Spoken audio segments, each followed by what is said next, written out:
예, 만나서 반갑습니다. 반갑습니다. 예, 광호 스님이라고 합니다.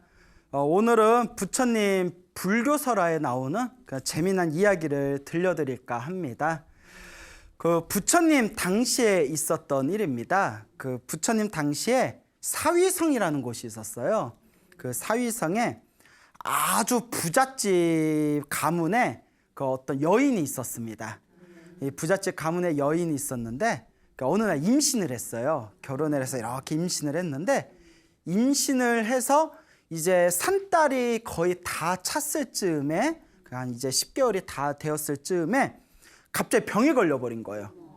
병에 걸려서 갑자기 죽어버립니다. 예, 그래서 이제 자궁에 아이를 품은 채 죽게 되었는데 그 인도에서는 죽은 사람을 이렇게 화장해 주는 게 굉장히 그 호사스러운 장례라고 합니다. 근데 인도는 나무가 적어서 웬만한 부자가 아니면 시체가 다 탈 정도의 나무를 구하기가 힘들다고 합니다. 그래서 뭐 인도 여행 갔다 온 사람들 보면 갱지스강 옆에서 화장을 하는데 나무가 부족하니까 그 시체가 이렇게 타다가 남고 뭐 이런 광경을 지나가다 볼 때가 있다. 뭐 이런 얘기 들어보셨습니까? 그럼 넘어갑시다. 못 들어봤구나. 예, 그런 얘기가 있어요. 근데 옛날에는 또 그랬겠죠. 어쨌거나 이제 여인이 이제 죽고 나서 그 집안이 굉장히 큰 부잣 집안이니까 이제 장작을 잘 쌓아가지고 불을 태웠는데 애는 안 죽은 거예요. 엄마 뱃속에서 애는 죽질 않은 겁니다. 예. 그러니까 지금 같으면 이렇게 엄마가 죽어도 뭐 초음파나 뭐 이런 거, 뭐 제왕절개도 있고 초음파 같은 걸로 안에 아이가 살았나 뭐 이런 걸 알아볼 수 있지만 그 당시는 그게 어렵지 않습니까? 그래서 이렇게 태웠어요. 싹 태웠는데 활활 불타오르는데 거의 이제 몸에 다 탈 때쯤에 애가 잠들어 있는 자궁 그 부분은 타지를 않는 거예요. 왜 그런가 하니 그 뱃속에 있는 아이는 전생에서부터 수행과 복을 많이 지어가지고 수행을 많이 하고 복을 많이 지어서 이번 생에 아라한이 될 운명을 타고난 애였어요. 아라한 아시죠? 예, 부처님의 제자로서 번뇌와 욕망이 다 사라진 거룩한 성자를 아라한이라고 하지 않습니까? 이미 이번 생에 아라한이 되기로 결정된 존재이기 때문에 엄마가 병으로 죽었을 때도 자궁 안에서 계속 살 수 있었던 거고 불을 태웠는데도 그 아기가 있는 그 자궁 그 부분은 타지가 않는 거예요. 그러니까 이 아이가 전생에 복은 많은데 엄마 복은 없었나 봐요. 예, 엄마 복은 없으니까. 그러니까 사람들 보면 다 저마다 복이 틀려요. 이렇게 뭐 우리 보면 뭐 공부 복은 있는데 뭐 학교 복이 없는 경우도 있고, 그렇죠? 뭐 학교 복은 있는데 뭐 재복이 없는 경우도 있고, 뭐 재복은 있는데 가족 복이 없는 경우도 있고, 뭐 재복도 가족복도 다 있는데 건강복이 없는 경우도 있고, 저마다 업보가 다 틀리지 않습니까? 이 아이가 어쨌거나 전생에 강력한 선업의 힘으로 타지를 않는 거예요. 그 사람들이 신기해가지고 막대기로 꾹꾹 찔렀대요. 막대기로 그 배 자궁 있는 부분이 안 타니까 뭐지 하고 막 꾹꾹 찔르다가 애 눈을 찔러버렸대요. 그 애가 엥 하고 우니까 그때서야 애기가 있구나 하고 그 불 속에서 이렇게 꺼내왔다 라는 설화가 있고요. 라는 그 편 버전이 따로 있고요. 예, 그 버전이 있고 또 제가 지금 드리는 얘기는 막대기로 이렇게 찌르고 나서 그 타지 않은 부분에다 숯불을 더 올려놓고 더 이제 사람들이 다들 뿔뿔이 흩어졌다. 그러니까 그 숯불을 올려놨으니까 불이 더 활활 탔겠죠. 근데 끝까지 애는 탔다 안 탔다? 안 탄 거예요. 전생의 선업의 힘에 의해서. 경전에 보면 그런 내용이 엄청 자주 나옵니다. 복 있는 사람은 태풍이 밀려와도 날아간다 안 날아간다? 안 날아. 복 있는 사람은 강물이 나를 휩쓸어도 물에 빠져 죽는다 안 죽는다? 안 죽어요. 그러니까 우리식대로 말하면 복 있는 사람은 눈앞에 폭탄이 떨어져도 안 죽는다는 거예요. 그러니까 내가 복이 있는지 없는지 알고 싶으면 그렇죠. 따라하면 안 돼요.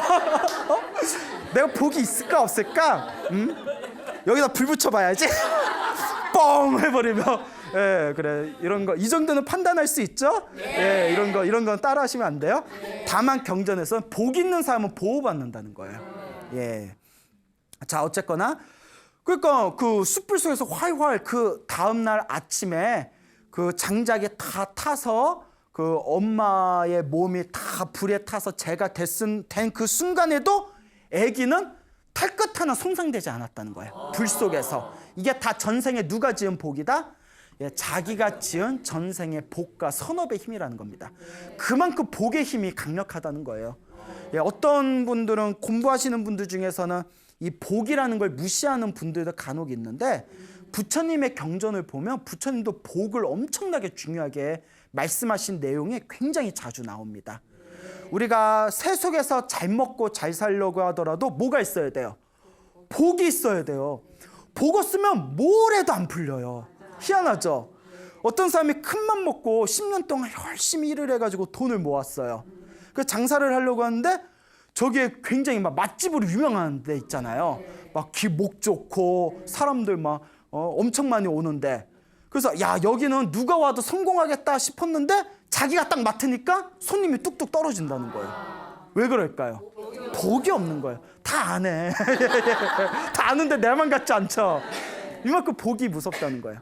바깥에서 잘 먹고 잘 사는 것도 복이 있어야 되고, 우리 스님들 같이 수행을 하려고 하더라도 수행하려면 좋은 스승을 만나야 되고 좋은 도반을 만나야 되고, 그리고 좋은 스승 좋은 도반을 만나서 수행할 수 있는 건강한 몸이 있어야 되고, 이런 것들을 갖춰줘야 되거든요. 이것도 결국 뭐가 있어야 된다? 복이 있어야 되는 거예요. 그래서 부처님께서 하신 말씀이 세상에서 가장 강력한 힘은 복이라고 했어요. 복력이다. 그리고 당신이 부처가 될 수 있었던 것도 복력이다. 복이 있었기 때문이다. 라는 말씀이 경전에 나옵니다. 그러니까 우리 불자분들은 행복하게 살고 싶다면, 깨달음을 얻고 싶다면 세속에서 잘 먹고 잘 살면서 살거나 혹은 세속을 벗어나서 깨달음을 얻고 싶더라도 반드시 밑바탕에 뭐가 있어야 된다?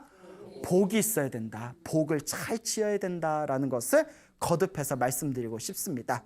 어쨌거나 아침이 돼서 숯불 속에서 활활 타올랐는데도 아침이 돼서 이제 불이 다 꺼진 그 상황, 그 재 속에서도 이 아이는 태끝 하나 손상되지 않은 거예요.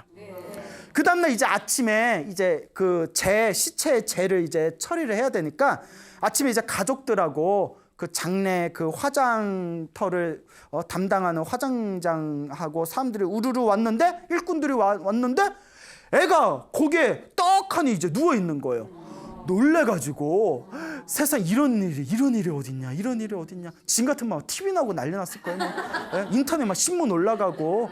사람들이 놀래가지고 가족들하고 사람들이 그 아기를 이렇게 잘 이제 안은 뒤에 밑에 이제 마을에 내려가서 마을의 정신적 지주인 그 점술가를 찾아가게 됩니다.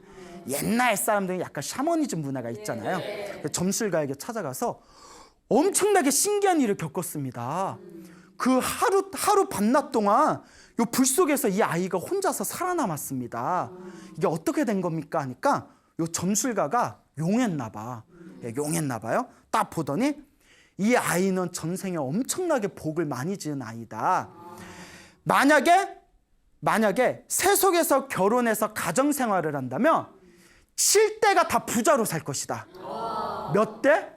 7대. 야, 여러분들 7대는 바라지도 않아요. 내 인생 70년만 잘 먹고 잘 살아도 또 그런 마음 있죠. 뭐 7대까지 바라겠어요.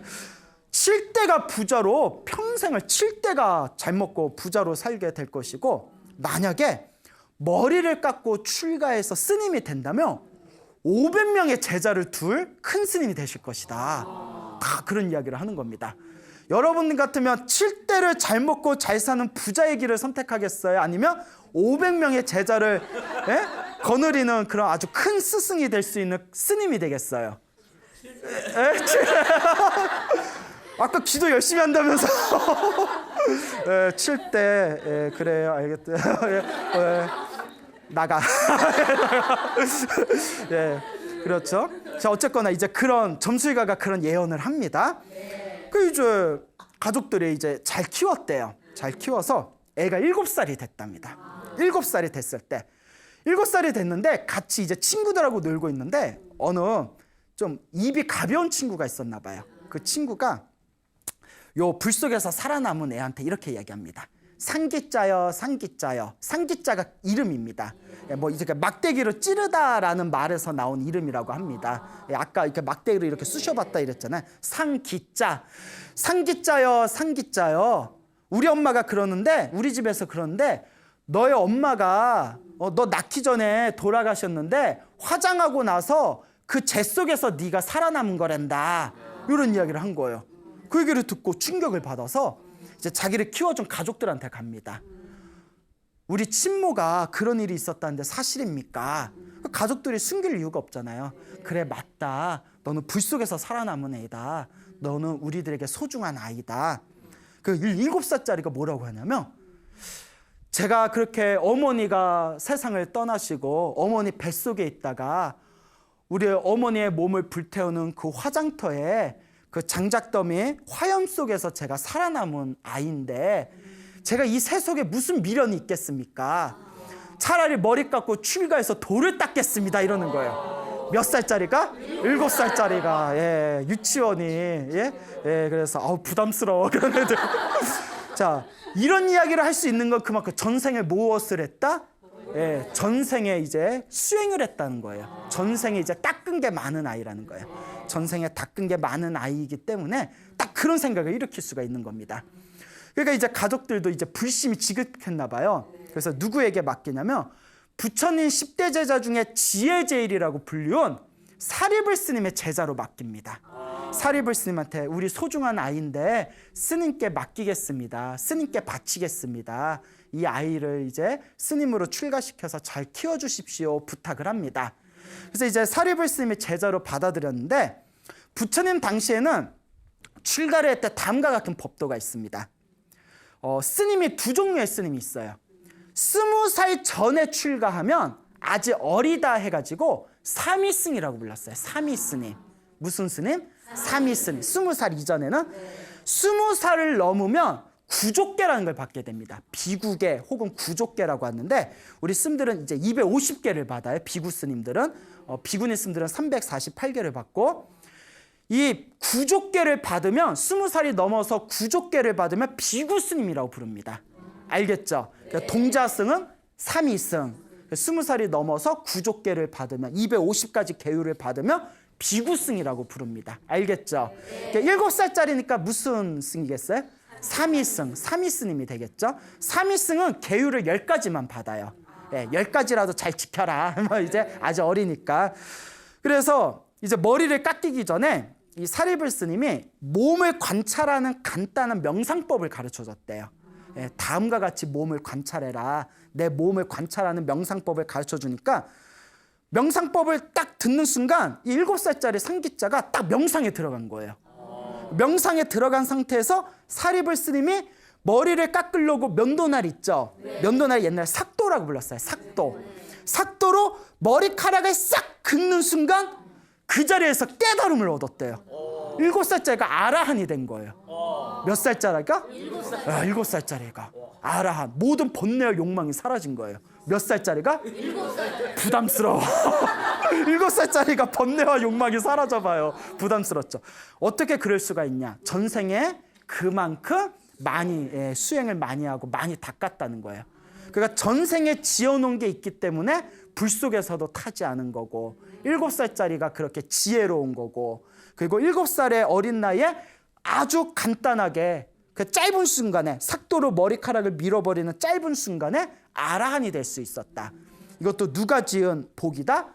그렇죠. 자기 자신이 전생에 자기가 닦고 쌓았던 복이라는 겁니다. 그러니까 불교는 철저하게 인과 업보설이에요. 모든 게 인연 업보입니다. 내가 지은 인연 따라 다 내가 받는 거예요. 깨달음도 수행도 결국 내가 닦은 만큼 돌아오는 겁니다. 여러분들이 잘 먹고 잘 사는 것도 여러분들이 과거 전생에서부터 닦았던 만큼 나한테 돌아오는 거예요. 그러니까 이번 생에 여러분들 잘 닦으시고 복을 많이 지으셔야 됩니다.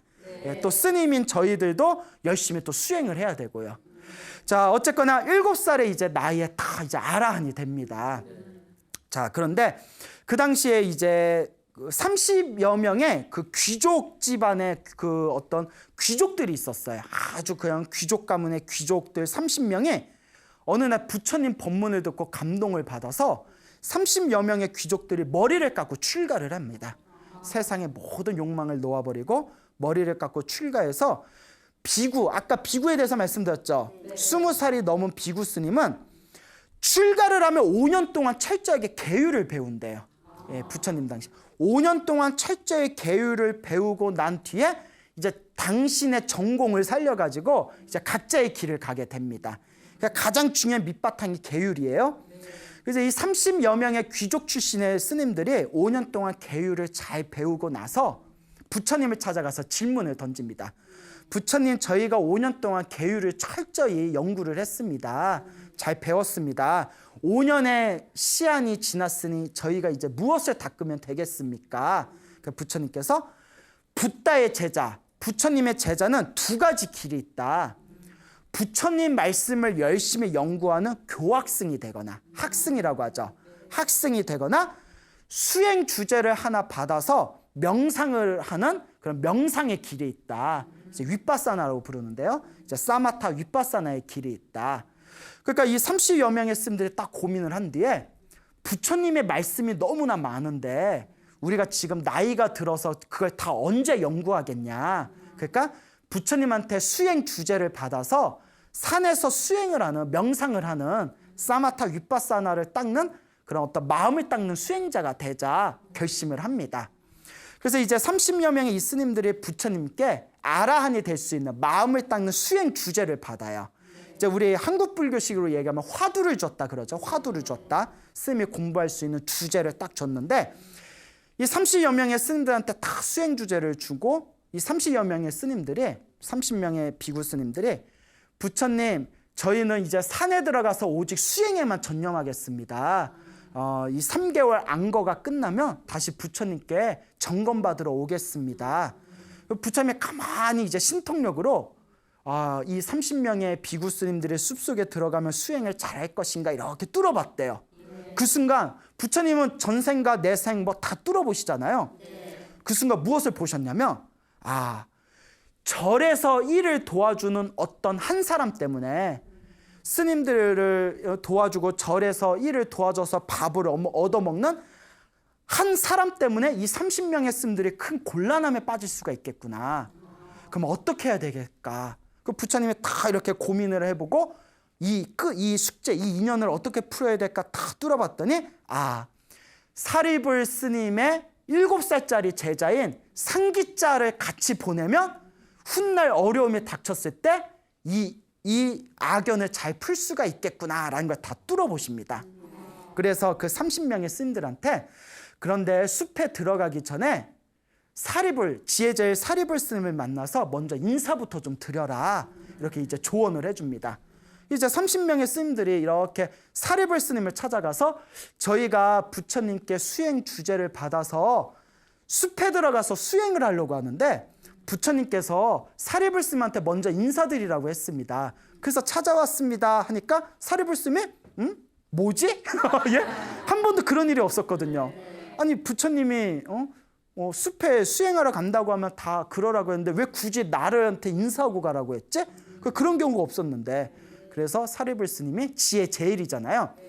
부처님이 나한테 보내신 거는 분명 큰 뜻이 있을 것이다 하고 딱 산매에 들어가서 딱 살펴봤더니 이 30명의 스님들이 앞으로 절에서 일해주는 어떤 남자 하나 때문에 큰 곤란을 겪게 되겠구나. 그런데 내 밑에서 수행하고 있는 7살짜리 상기자 사미승을 함께 보내면 이 어려움에서 벗어날 수 있는 그런 악연을 풀 수 있는 방법이 있기 때문에 일부러 나한테 보내신 거구나. 그래서 다 꿰뚫어 봅니다. 우리 같으면 꿰뚫어 봐요, 못 꿰뚫어 봐요? 못 꿰뚫어. 그래 인사 받았을까 가 뭐 이랬을 텐데 그걸 다 꿰뚫어 보시는 거예요. 그러니까 이제 그 30명의 그 스님들한테 숲에 들어가서 수행을 열심히 하십시오. 단 나한테 7살짜리 사미승이 있는데 이 상기자 스님을 좀 데려가서 같이 수행하십시오 이러는 거예요. 그러니까 요 30명의 스님들이 아유 됐다고 우리 몸도 어떨지 모르는데 뭐 짐 하나를 더 얹으냐고. 그죠? 7살짜리 데려가면 자꾸 신경 쓰이잖아요. 아유 숲에 가서 우리 수행해야 되는데 막 벌레도 있고 짐승도 있고 우리 그냥 짐 된다고 됐다고 하니까 이제 사리불 스님이 부처님께서 나한테 인사하라고 보낸 이유가 요 사미 스님을 데려가라는 뜻이었다고. 그러니까 데려가라고. 그러니까 이제 30명의 이 스님들이 어떻게 해요? 부처님이 그런 뜻이 있다 그러고 부처님의 지혜제일 사리불 스님이 데려가라고 명령을 한 거잖아요. 그러니까 이제 속으로 뭐 중얼중얼하면서 이제 스님이 중이 투덜댄다고 중얼중얼이라고 하는 거예요. 모르셨죠? 네. 어디 가서 써먹지 마세요. 중얼중얼하면서 중이 이제 투덜투덜대서 중얼중얼. 자 어쨌거나 자 어디 가서 써먹지 마세요. 중얼중얼 이제 투덜투덜대면서 이제 그 사미승 상기자승을 데려가요. 근데 아무도 상기자승이 아라한인 걸 모른 거예요. 모르죠. 또 아라한은 자기가 아라한이라고 밝히질 않아요.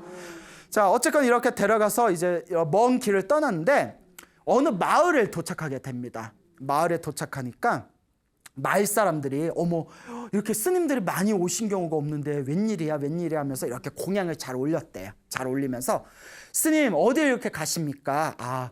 우리가 숲속에 들어가서 수행을 하려고 합니다. 그 마을 사람들이 기뻐하면서 그러면 우리가 여기 가까운 요 숲에다가 저희가 집도 지어드리고 스님들한테 매일매일 공양도 올리고 시봉할 테니까 어디 가지 말고 우리와 함께 있어 주십시오 이러는 거예요. 그 스님들이 보니까 사람들도 좋아버리고 수행하기도 적당해서 이제 스님들이 상의를 한 뒤에 그러면 여기 머물겠습니다라고 이제 서로가 약속을 하게 됩니다. 그 이제 마을 사람들은 스님들을 이제 잘 시봉을 하고 수행하는 스님들을 잘 모시며 이번 생에 엄청난 복을 받는답니다. 근데 옛날에는 그 산골이나 어디 숲에서 마을에서 살고 있으면 내가 복을 짓고 싶어도 스님들을 못 보는 경우가 많잖아요. 근데 30명의 스님들이 와줬으니 얼마나 기뻤겠어요. 그러니까 와우 대박 웬일이야. 우리가 전생에 복을 좀 지은 게 있나 봐. 막 이러면서 숲에다가 이렇게 스님들이 머무를 수 있는 이렇게 오두막도 짓고 또 이제 마을 사람들끼리 돌아가면서 스님들에게 공양 올릴 사람들 이렇게 팀도 다 짜고 이제 모든 게 일사천리로 다 이제 잘 진행이 된 거예요. 이제 모든 게 다 준비가 된 뒤에 30명의 스님들이 서로 회의를 한 뒤에 다음과 같이 결심합니다. 우리가 바깥에서 잘 먹고 잘 사는데도 출간 뜻이 어디에 있냐? 깨달음을 얻기 위함 아니냐? 우리가 이렇게 부처님께 직접 아라한이 될 수 있는 수행 주제를 가지고 이 숲에 들어와서 수행을 하는데 우리가 딴짓하면 되겠냐? 같이 모여서 밥 먹을 때 탁발하고 밥 먹을 때나 저녁에 청소할 때를 빼고는 오직 자기 방에서 수행만 하자. 그리고 무슨 큰일 있으면 여기 종을 걸어 놓을 테니까 종을 땡땡땡땡 치면 그때 큰일이 생겼나 보구나 하고 요게 우리가 밖에 나와서 모이자. 그전에는 밥 먹을 때랑 청소할 때 빼고는 절대 두 사람이 같이 있지 말자. 철저하게 혼자서 수행에만 집중하자. 무슨 고시 공부하는 거 같죠? 자 어쨌거나 그렇게 이제 수행을 이제 들어갑니다. 수행을 들어갔는데 그렇게 이제 시간이 지난 뒤에 그 마을 근처에 또 다른 마을에 어떤 아저씨가 살고 있었는데 이 아저씨가 이제 백수였어요. 그러니까 나이가 든 이제 백수셨는데 딸네 집에 얹혀 살아서 이렇게 살고 계셨대요.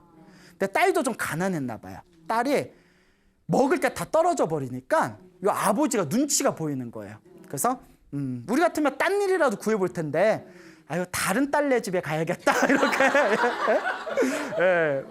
참 그래요. 아빠가 참 귀여우셔. 너 왜 밥 안 주니? 아버지 나도 가난해 죽겠는데 밥 다 떨어졌어요. 그래? 그럼 나 둘째 딸내로 갈게. 막 이러면서. 그 이제 오다가 이제 당시 신세가 좀 차량감이 느껴졌나 봐요. 근데 저쪽에 이제 강가에서 시원한 계곡이 있는 강가에서 30명의 그 스님들이 점심에 탁발을 하고 나서 날씨가 더웠나 봐요.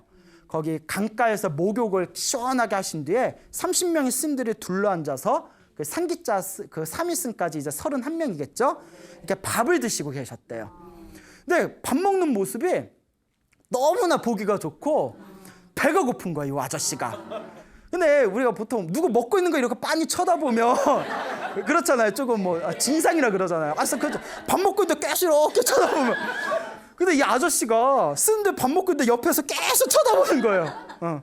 계속 침 넘기면서 쓰니까 스님들이 아유 거사님 왜 밥을 못 드셨습니까? 그리고 아저씨가 예 제가 배가 고픕니다 이러니까 그러면 저서 나뭇잎 큰 거 나뭇잎을 따오십시오. 우리가 밥을 좀 이렇게 드리겠습니다. 그 나뭇잎을 따오니까 동남아는 나뭇잎이 크잖아요. 예. 그러다 스님들이 이렇게 탑바라 음식을 조금씩 줬대요. 30명의 스님들이 떼어줬으니까. 그래서 십시일반이 그래서 나온 거예요. 10분의 스님들이 숟가락으로 밥 하나를 만들었다. 십시일반. 그러니까 자그마한 것도 모이면 큰 게 된다 해서 십시일반. 그게 절집에서 나온 속담이래요. 예, 뭐 아마 맞을 거예요. 예, 그래요?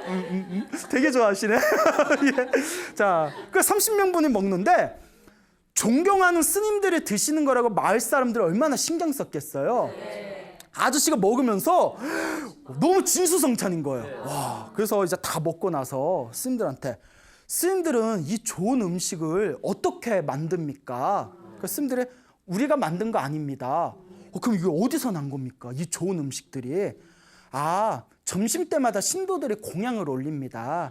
저희는 가서 그냥 받아오기만 하면 됩니다. 그러니까 이 아저씨가 야, 우리가 떼뼈 아래에서 뼈 빠지게 일하는 게 이 밥 한 번 먹으려고 그렇게 뼈 빠지게 일하는 건데 뭐? 스님들은 놀다가 점심 때 마을 사람들이 준비하면 가서 받아오기만 해? 뭐? 이러면서 그래서 이제 꾀가 생긴 거예요. 딸네 집에 가지 말자. 그래서 이제 보니까 스님들이 이제 순딩순딩하게 생겼잖아요. 스님들한테 스님 혹시 절에 할 일이 많습니까? 만약에 절에 무슨 일이 많으면 제가 그냥 절에 가서 절에 그 방 구석 하나만 주시면 절에서 같이 살면서 제가 일 좀 도와드리면서 살면 안 되겠습니까? 저 뭐 다른 건 다 필요 없고 드시는 거 그 밥 조금만 떼어서 밥만 주시면 제가 그거면 됩니다. 그 스님들이 사실 이렇게 저녁마다 스님들이 이제 탁발하고 저녁에 청소 한 번씩 하는데 수행하다가 또 나와서 청소하려면 수행 명상의 흐름이 깨지잖아요. 아유 잘 됐다 싶어서 밥이야 마을 사람들이 주는 거 조금씩만 떼어주면 되니까 갑시다 같이 갑시다 먹고 뭐 하면서 그래서 이제 가서 2달 동안에 같이 살았대요. 2달 동안 살았는데 아저씨가 이제 딸 생각이 나는 거예요. 아빠가 딸 생각이 나. 예, 또 딸 생각이 나니까 스님들한테 이야기하지 않고 몰래 이제 딸네 집에 갔대요. 예, 그것도 이제 예의 어긋나는 거죠. 가면 간다고 하면 되잖아요. 저 딸 좀 보고 올게요. 이렇게. 그러니까 이 아저씨가 좀 개념이 없었던 것 같아. 조금 있다 엄청 개념 없는 사건이 한번 터집니다. 자, 이제 지금 잘 들으셔야 돼요. 딸네 집에 갔는데 어느 깊은 숲속을 지나가는데 하필이면 지나가던 숲속에 일주일 전에 500명의 도적대들이 산채를 만들었어요. 산적들이 사는 산채를 일주일 전에. 그리고 일주일 동안 무엇을 발언했냐면 숲의 신한테 제사를 지내면서 누구든 처음 지나가는 사람이 있으면 그 사람을 붙잡다가 피와 살로 제사를 올리겠습니다. 그리고 일주일이 지났을 때 누가 잡혔을까요? 아저씨가 잡혔어요. 우리 아저씨 잡혔어. 네? 아저씨를 이제 잡아다가 아저씨를 묶어놓고 이제 막 불을 지피고 가마솥에 물을 팍 끓는 거예요. 제물로 바치려고. 그러니까 묶여 있는데 이 아저씨는 이제 속으로 내가 뭐 돈이 있어 뭐가 있어 아무것도 없으면 풀어주겠지. 근데 뭐 줘서 가마솥 태우고 불 이렇게 지피고 꼬챙이 만들고 뭐 꼬치에 먹을 건가? 뭐 꼬챙이 만들고 아니 뭐 하는 거예요 했더니 너 잡아다가 제사 올릴 거야 이러는 거예요. 그 충격을 받은 거예요. 이거 어쩌나. 자, 근데 이 사람이 이제 어떤 꾀를 내냐면 저는 아무것도 없고 사람들한테 밥 찌끄러기나 얻어먹는 재수 없는 사람입니다. 나같이 재수 없는 사람을 신에게 제사 지내면 신이 얼마나 재수 없겠습니까? 이왕 제사 올릴 거 그 귀족 가문에 귀족 출신인 사람들 그 귀족 출신에다 수행을 열심히 한 스님을 제사 지내면 얼마나 신께서 더 기뻐하시겠습니까? 제가 그런 사람들을 알고 있는데 가시죠. 그게 더 낫지 않겠습니까? 이러는 거예요. 그 스님들을 팔아먹으려는 거죠. 그러니까 요 산적 두목 이렇게 생각해 봤더니 그래 너같이 재수없는 사람 올리느니 인도가 지금도 그렇지만 2600년 전에는 신분 계급이 확고했잖아요. 그러니까 이왕이면 귀족 가문 출신에 수행을 열심히 한 스님을 제사를 올리면 우리 숲의 신께서 얼마나 더 기뻐하겠냐. 그러니까 네 말이 맞다 해가지고 500명의 도적대들이 그 아저씨를 따라가가지고 스님들 수행하고 있는 절을 포위합니다. 근데 절에 갔는데 아무도 없는 거예요. 왜냐면 방에서 다 수행하고 있으니까, 명상하고 있으니까. 그러니까 산적 두목이 야 아무도 없잖아 30명이나 있다면서. 아 지금 수행하고 있는데 종 치면 나옵니다. 그것도 이제 다 알고 있는 거예요. 종을 딸랑딸랑딸랑 흔드니까 스님들이 약속을 했잖아요. 종 치면 큰일이 있는가 보다 해서 다 여기 모이자. 스님들이 무슨 일이 있나 하고 우르르르 나왔는데 왜 산적들 500명이 이렇게 둘러싸고 있는 거예요. 그래서 이제 거기에 스님들 30명의 스님들 대표하는 수석께서 딱 나와서 무슨 일로 여기 오셨습니까? 산적이 우리가 숲의 신한테 제사 지낼 건데 스님 한 명만 좀 데려가자. 30명 다 필요 없고 한 명이 따라가면 그 한 명을 숲의 신에게 제물로 올릴 거다. 그러니까 스님들이 이제 상황을 판단을 한 거예요. 그때 30명의 스님들의 대표인 이 수석 장로께서 스님들에게 이렇게 얘기합니다. 제가 여러분들을 대표하는 수석 장로입니다. 모든 일의 마지막은 다 제가 결정하게 되어 있습니다. 그러니 제가 따라가겠습니다. 부디 제가 여러분들을 대신해서 제가 제 한 몸을 희생할 테니 저의 희생을 헛되지 않도록 마지막 남은 기간 동안 열심히 수행해서 부디 깨달음을 얻으소서 이러는 거예요. 그리고 갈렸는데 제 서열 2위인 차석 장로가 벌떡 일어나더니 안 됩니다 이러는 거예요. 안 됩니다. 수석 장로는 우리들의 대표인데 대표가 없으시면 우리는 어떡합니까? 차라리 제가 가는 게 낫습니다. 제가 가겠습니다. 그러니까 서열 3위가 안 됩니다. 그 다음에 서열 4위가 안 됩니다. 이거 30분까지 계속 하잖아요. 다 안 돼요. 서로 자기가 가겠다고. 야, 이 감동의 도가니탕 아닙니까? 예? 여러분들 같으면 그러겠어요? 네가 가. 예? 만약에 지금 이런 상황이 터졌으면 여러분들 분명히 이럴 거예요. 스님, 우리는 가족이라도 있지만 스님은 홀몸이니까 그냥 스님이 가세요. 그럴 거야. 그래요, 안 그래요? 예? 자, 어쨌거나 웃자고 한 말이고요.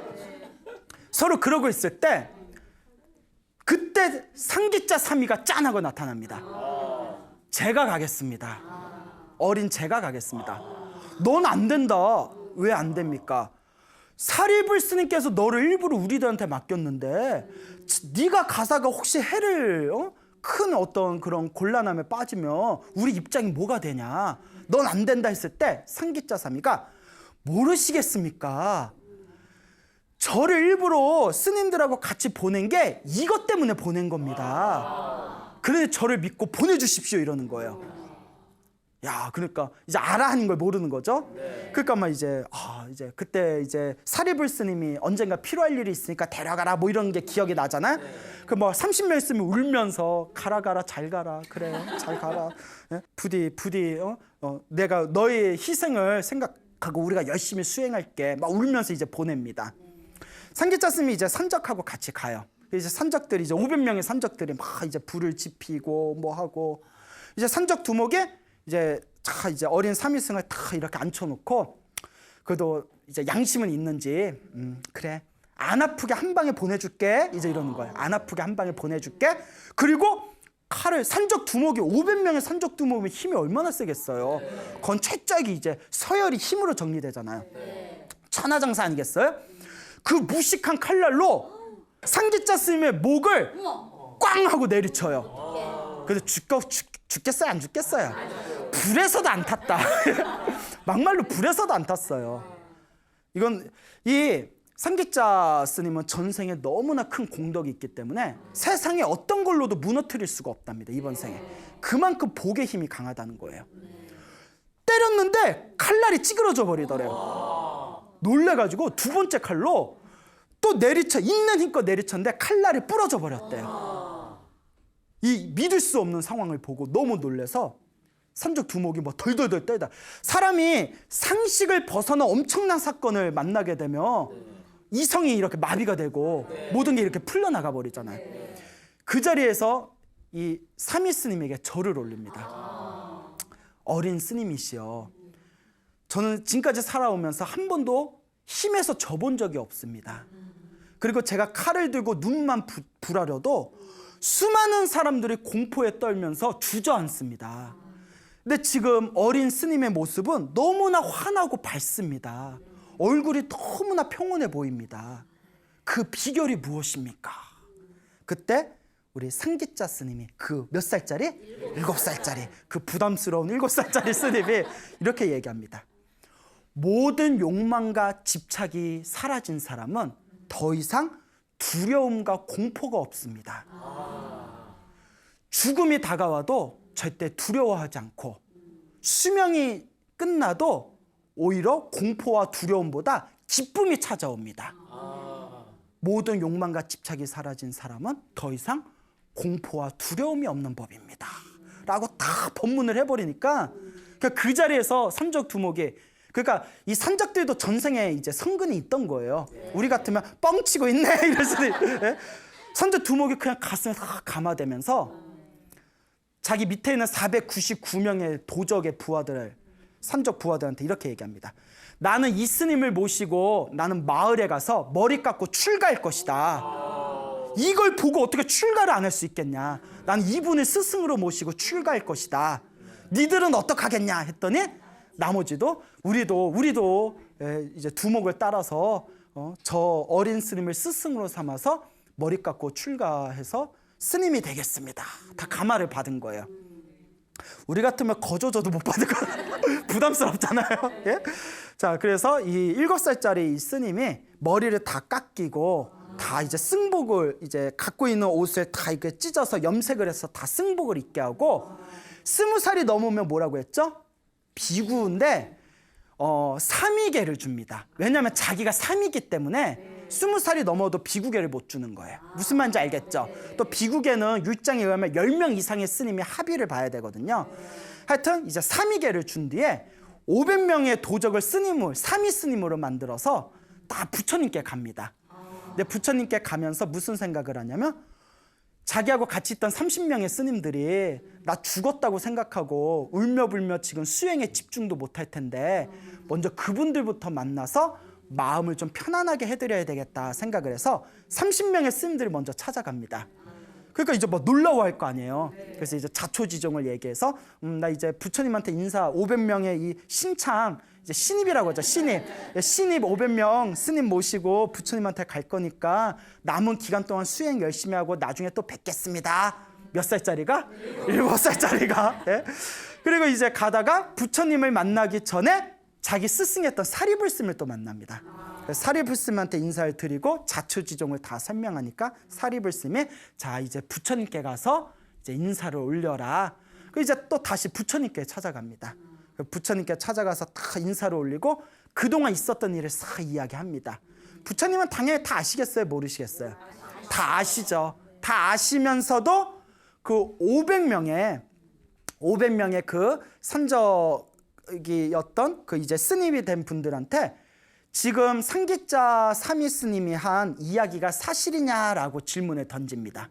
그 500명이 이제 도적, 산적 출신이었던 500명의 이 스님들이 사실입니다, 사실입니다 하니까 부처님께서 다음과 같이 아주 유명한 말씀을 남깁니다. 악행을 저지르면서 100년을 살아도 단 하루라도 수행을 하는 삶이 더욱더 훌륭한 삶이다 라는 유명한 말씀을 남기게 됩니다. 그래서 그 점술가의 예언 있죠. 만약에 출가를 하지 않았더라면 7대가 부자가 돼서 사는 엄청난 복을 가진 사람이고, 만약에 머리를 깎고 출가하면 몇 명을 제자로 두는? 500명의 제자를 두는 큰 스님이 될 것이다. 정말 예언이 맞았네요. 야, 그렇게 용한 사람은 어디서 만나보나? 예? 자, 이 모든 것도 그래서 중요한 게 있습니다. 7살짜리가 그와 같은 신비한 힘을 일으킨 것도 결국 누가 지은 업일까요? 본인이. 그 상기자스님의 전생에서부터 지은 자기 선업입니다. 그것도 중요한 게 있어요. 그 500명의 도적들이 상기자스님을 만나서 감화받아서 스님이 된 거잖아요. 상기자스님을 만난 것도 누구 복이었을까요? 그 도적들 복이에요. 전생에 그 도적들도 복이 없었으면 만났다 못 만났다. 평생 나쁜 짓 하다 죽어서 지옥에 떨어졌을 겁니다. 그런데 상기자스님을 만난 것 자체도 누가 지은 복이다? 그 500명 도적들의 복이고, 상기자스님을 만나고 감화를 받아서 정말 못된 놈이면 아무리 부처님이 제도하려고 하더라도 말을 안 들어요. 그런데 상기자스님을 만나서 머리 깎고 출가해서 도를 닦자, 이제 나쁜 짓 그만하고 선업을 지으면서 살자라고 마음을 일으킬 수 있었던 것 자체가 누가 지은 선근일까요? 500명의 도적들이 그래도 과거 전생에 착한 선업을 지었다는 증거가 여기에 있는 겁니다. 모든 게 다 자기가 지은 대로 자기가 열매를 맺게 되는 겁니다. 근데 우리 소나무를 사랑해 주시는 우리 불자 여러분들께서는 나는 살아오면서 전생에 복을 많이 지었는가, 아니면 박복하게 살았는가 한번 반성해 보시고, 나는 지금 이번 생에 선업을 많이 짓고 있는가, 아니면 악업을 지으면서 살아가고 있는가, 스스로 한번 반성해 보시기 바랍니다. 여러분, 지금 우리가 현대 문명이 발달하다 보니까 불교 TV도 있고, 그렇죠? 예, 불교 TV에서 좋은 스님들 법문도 쉽게 들을 수가 있고, 그런데 어떤 사람은 아무리 불교 TV에서 큰 스님들, 좋은 스님들 법문 들어라 해도 들어요, 안 들어요? 안 들어요. 그런데 어쨌거나 살아오면서 TV 돌리다가 불교 TV에 스님들 좋은 법문 딱 듣고, 부처님 법이 좋구나라고 귀담아서 견청할 수 있다는 것 자체가 그 또 전생에 누가 지은 복일까요? 자기가 지은 복이라는 거예요. 이번 생에 우리가 불교 TV를 통해서 만나든 혹은 사찰에서 만나든 부처님의 법을 만났다는 것 자체가 그나마 내가 전생에 복이 있었구나라고 스스로 확신을 가지고 믿으시고, 스스로 내가 정말 복이 있고 성근이 있어서 이와 같이 부처님 법을 만난 것이구나라는 소중함을 느끼시면서 여러분들의 삶을 이번 생에 잘 가꾸어 나가시길 바랍니다. 여러분, 행복해지고 싶습니까? 네. 행복한 삶을 창조하고 싶습니까? 네. 복을 지으십시오. 선업을 지으십시오. 공덕을 쌓으십시오.